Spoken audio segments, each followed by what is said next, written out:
Beloved students, welcome to CBKYS। आज हम लोग इस वीडियो में एक इंश्योरेंस क्लेम का नया क्वेश्चन जो कि आपके कैलकाटा यूनिवर्सिटी के 2010 एग्ज़ाम में आया है वो हम लोग डिस्कस करेंगे। पहले क्वेश्चन को पढ़ेंगे, समझेंगे, फिर उसके सॉल्यूशन में भी जाएंगे। मगर उससे पहले मैं उन लोगों से रिक्वेस्ट करना चाहूँगा जो लोग फर्स्ट टाइम चैनल को विजिट किए हैं कि वो लोग इस चैप्टर का सेट 1 और सेट 2 देख लें, क्योंकि आपको चैप्टर के बारे में जितनी चीज़ें अच्छे से पता होंगी, जितनी ज़्यादा पता होंगी, सॉल्यूशन देखने के समय उतना कम से कम क्वेरीज या कम से कम डाउट आपके मन में क्रिएट हो पाएगा।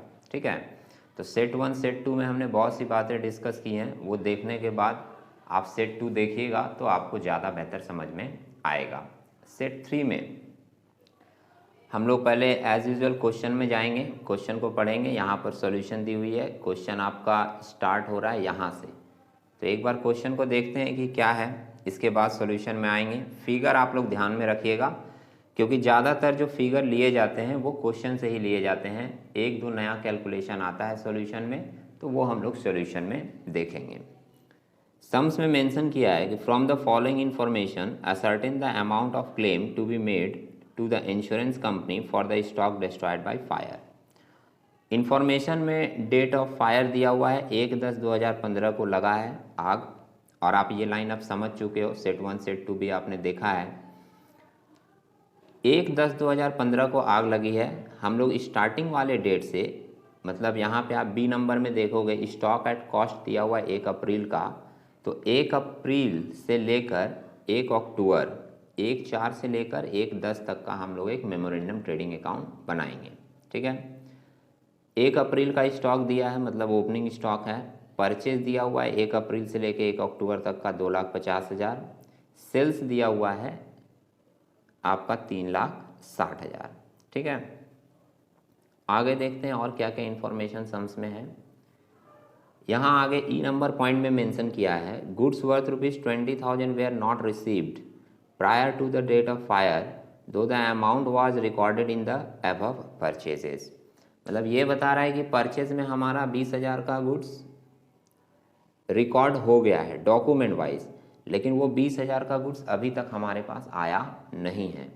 तो अगर गुड्स हमारे पास नहीं आया, दैट मीन्स वो मेरे गोडाउन में नहीं होगा, तो इसलिए हम लोग इस 20,000 को अपने परचेज से लेस कर देंगे।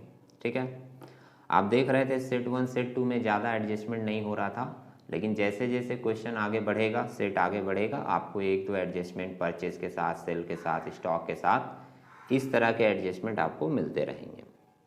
तो परचेज का रिकॉर्ड हो चुका है, लेकिन गुड्स अभी तक हमारे पास नहीं आया, इसलिए हम लोग क्या करेंगे, इसको परचेज से लेस कर देंगे।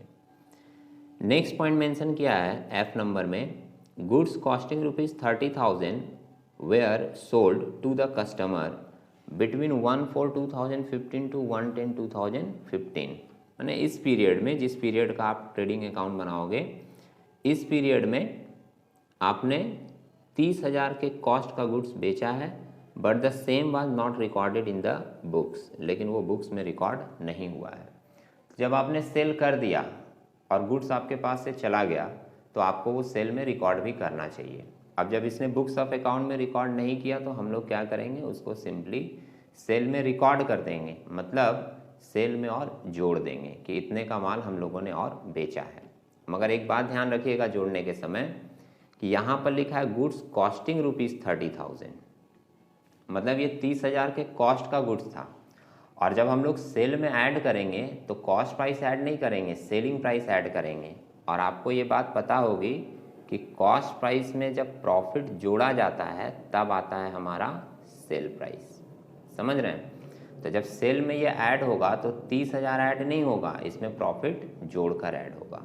ठीक है, आगे देखते हैं और क्या बात लिखा है।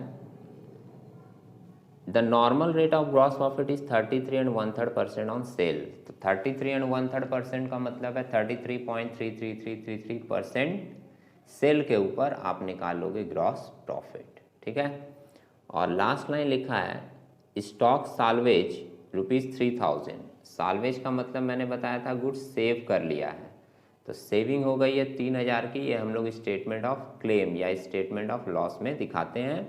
और लास्ट में एक लिखा है अमाउंट ऑफ पॉलिसी टेकन 20,000, 20,000 की पॉलिसी वैल्यू दी गई है। अब ये अमाउंट ऑफ पॉलिसी के जगह कभी कभी सम्स में सम इंश्योर्ड लिखा रहता है, तो वहाँ पर आप कंफ्यूज नहीं होगे, ठीक है। वो लैंग्वेज की बात है, कभी सम इंश्योर्ड लिख दिया, कभी लिख दिया पॉलिसी टेकन, तो दोनों की मतलब सेम ही है, ठीक है।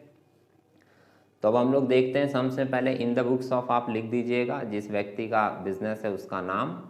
फिर यहाँ पे ट्रेडिंग अकाउंट नहीं लिखेंगे हम लोग, मेमोरेंडम ट्रेडिंग अकाउंट लिखेंगे। ये आपने सेट 1 सेट 2 में सुना है क्यों ऐसा लिखा जाता है, ठीक है। तो मेमोरेंडम ट्रेडिंग अकाउंट 1 अप्रैल 2015 से 30 सितंबर 2015 तक का बनाया है। आप 30 सितंबर के जगह 1 अक्टूबर का भी डेट लिख सकते हो, उसमें कोई प्रॉब्लम नहीं है, ठीक है। अब जो जो फिगर सम्स में दिया है उसको देखकर हम लोग पहले देखते हैं कि क्या क्या चीज़ें सिंपली सम्स से लेकर लिखी गई हैं। सबसे पहले तो ओपनिंग स्टॉक लिखा गया 70,000 का, ये दिया था पिछले पेज में, ठीक है। टू परचेज लिखा है 2,50,000 का, उसमें से 20,000 माइनस कर दिया, ये ई नंबर एडजस्टमेंट वाला, क्योंकि ये गुड्स अपने को मिला नहीं है, ठीक है। आप इसका प्रेजेंटेशन थोड़ा और अच्छा बना सकते हो, कैसे? टू परचेज लिख दिए, इनर कॉलम में 2,50,000 और फिर नीचे लिखेंगे लेस गुड्स नॉट रिसीव्ड 20,000 और फिर बाहर में दिखा देंगे 2,30,000। तो आपकी प्रेजेंटेशन थोड़ी और अच्छी हो जाएगी, और अकाउंट्स में प्रेजेंटेशन बहुत मायने रखता है, ठीक है। इसके बाद सम्स में सेल्स दिया था, तो 22 सेल्स लिख दिया इधर 3,60,000 का, और इसमें लिख दिया ऐड सेल्स नॉट रिकॉर्डेड। यहाँ देखिए अच्छी प्रेजेंटेशन है, ऐड सेल्स नॉट रिकॉर्डेड कितना लिखा है 45,000, और जोड़कर बाहर दिखा दिया 4,05,000। अब क्वेश्चन यहाँ अराइज होता है कि सम्स में लिखा था 30,000 का गुड्स था, उसको ये 45,000 कैसे दिखाया। तो अभी हमने सम्स डिस्कस करने के समय भी कहा था कि कॉस्ट प्राइस में प्रॉफिट जोड़ेंगे तब अपने को मिलेगा सेल प्राइस, और सेल के समय ऐड करने में हम लोगों को सेल प्राइस ही दिखानी पड़ेगी। अब वो निकाला कैसे वो देखेगा, नीचे कैलकुलेशन भी ब्रैकेट में दिखाया है 30,000 इंटू 150%। ये 150% क्यों किया? एक रूल है, एक सिस्टम है, डायरेक्ट मेथड जिसको बोलते हैं। सम्स में मेंशन किया था ग्रॉस प्रॉफिट है 33 एंड 1/3% ऑन सेल्स। तो एक रूल डायरेक्ट मेथड का ये बोलता है कि अगर 33% सेल्स के ऊपर प्रॉफिट होती है तो कॉस्ट के ऊपर प्रॉफिट लिया जाता है 50%, ठीक है। ये एक कॉन्सेप्चुअल डिस्कशन है, डायरेक्ट मेथड। अभी के लिए आप इतना ध्यान रख लीजिए, इसकी एक कॉन्सेप्चुअल वीडियो मैं बना दूंगा, तो आप बाद में उसको देख लीजिएगा, वो भी आप क्लियर हो जाएगी कि ये कैसे वर्क करता है, ठीक है। अभी के लिए एक सिंपली रूल क्या समझें कि अगर सेल्स के ऊपर 33% की प्रॉफिट दी होती है तो कॉस्ट के ऊपर 50% का प्रॉफिट लिया जाता है, ठीक है।